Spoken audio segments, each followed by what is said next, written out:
प्रयागराज के उतराव थाना क्षेत्र के दमगड़ा गांव निवासी अनीस को 14 साल के बाद न्याय मिला है, लेकिन घर के लोगों आरोपियों की सजा से संतुष्ट नहीं है। घर के लोग अपने अधिवक्ता से मिलकर पुनः सजा को चैलेंज देते हुए केस को उच्च न्यायालय में दाखिल करेंगे। वहीं बता दें कि दमगड़ा गांव निवासी अनीस उर्फ गुड्डू को 17/1/2007 को हंडिया तहसील के पास बम से जानलेवा हमला हुआ था।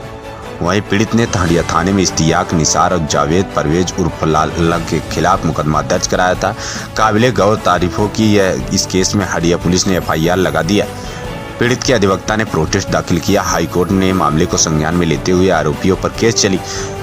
फलस्वरूप आरोपित को सजा सुनाई गई, लेकिन जानलेवा हमले में आजीवन कारावास की सजा होनी चाहिए, लेकिन मात्र 4 साल की सजा होने से पीड़ित पक्ष संतुष्ट नहीं है। सजा कम होने से असंतुष्ट पीड़ित पक्ष मामले को हाईकोर्ट में पुनः केस दाखिल करने की बात कही। असल में शासकीय अधिवक्ता महोदय ने आपको सारा तथ्य संज्ञान में दे दिया है, लेकिन सबसे दुखद ये है कि अभियोजन ने अपना केस साबित किया, किंतु माननीय न्यायालय ADJ 22 ने जख्मों पे मरहम केवल हल्का सा लगाया, जो न्यायिक मीमांसा परिधि में लगना चाहिए था। इसमें कम से कम 10 साल की सज़ा मिनिमम होनी चाहिए थी वो, और ये बल्कि आप ये मानिए कि मिनिमम सज़ा 10 साल नहीं तो आजीवन कारावास तक की सज़ा अकॉर्डिंग टू लॉ प्रोसेस होना चाहिए था। किंतु माननीय न्यायालय ने क्या कहते हैं, किन परिस्थितियों में किस कारण से, ये विचारणीय बिंदु है कि केवल मात्र 4 साल की सज़ा जो 307 में दिया। अब ऐसे केसेज में जिसमें चोट हो, और चोट नहीं बल्कि विकलांगता हो, 60% विकलांगता है इंजर्ड को, और 60% विकलांगता में जबकि नियम यह है कि क्या कहते हैं अगर चोट ना भी आए तो भी 7 साल की सज़ा कम से कम हो। यहाँ चोट ऐसी है जो क्या कहते हैं वाइटल पार्ट कहते हैं महत्वपूर्ण अंग पर, और ऐसी दशा में जीवन मौत से जूझ रहे आदमी के केस में, बम की चोट के केस में अदालत ने जो ये सज़ा की है बहुत कम की है। किन परिस्थितियों में उन्होंने न्यायिक मन मस्तिष्क का प्रयोग नहीं किया, ये दुखद है। इस बिंदु पर माननीय उच्च न्यायालय पटल पर भी अभी न्यायिक गुहार लगाने की बारी है, ठीक है ना। तो ऐसी स्थिति में अभियोजन का केस साबित होने के बाद उसमें सुप्रीम कोर्ट ये कहता है कि आप सज़ा में उदारता नहीं बरतेंगे, उसकी रूलिंग भी दी गई, फिर भी माननीय न्यायालय ने उसको इग्नोर किया। ये अत्यंत दुखद है। मैं SK मानस सांकृत्यायन टोपी वाला सीनियर एडवोकेट जनपद न्यायालय इलाहाबाद। इसको हटा दीजिए। ये घटना 17/1/2007 की है और समय लगभग 7:30 बजे शाम की है। हंडिया तहसील गेट के सामने ब्लॉक वाली गली पर ये बम मार करके चोटहिल अनीस उर्फ गुड्डू को घायल किया गया था।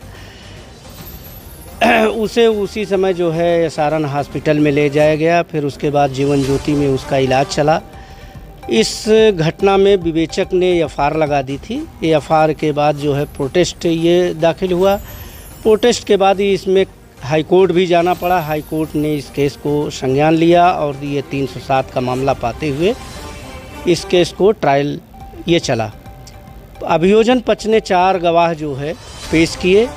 जितना अभियोजन ने इस केस को साबित किया वो डिफेंस ने 4 गवाह पेश किए, लेकिन वो भी अभियोजन की घटना को साबित किए। अंततः जो है इस मामले में जो है कोर्ट ने जो है पाया कि घटना हुई थी। घटना में अनीस उर्फ गुड्डू को बम से इन्हीं अभियुक्तों ने मारा था और सज़ा सुनाई। कौन कौन थे सर? ये थे इश्तियाक, निसार, जावेद, परवेज उर्फ लाला। ये दमगढ़ा के निवासी हैं। ज़मीनी रंजिश पर जो है अनीस उर्फ गुड्डू को जो है बम से कितनी सजा हुई? कितने वर्ष? 307 में जो है 4 वर्ष के सश्रम कारावास हुआ है। 325 में 2 वर्ष की सज़ा हुई है, 2000 जुर्माना, और 307 में 5000 का जुर्माना, और 323 में 1 वर्ष की सज़ा हुई है और जुर्माना नहीं। कौन से थाने का मामला था? ये हंडिया थाने का मामला था। सभी अभियुक्तों की लगभग 40 जो है क्रिमिनल हिस्ट्री है। और ये जानकारी में ये भी आया कि चोटहिल के ऊपर इसके पूर्व भी जान से मारने का प्रयास किया गया था, जो मुकदमा दर्ज है, विचाराधीन है। सजा सुना है उनका नाम? ये जज साहिबा हैं रचना सिंह। अपना परिचय बताएं। मैं सुशील कुमार बैस, ADGC। इस केस को मैंने वो किया था। ठीक है।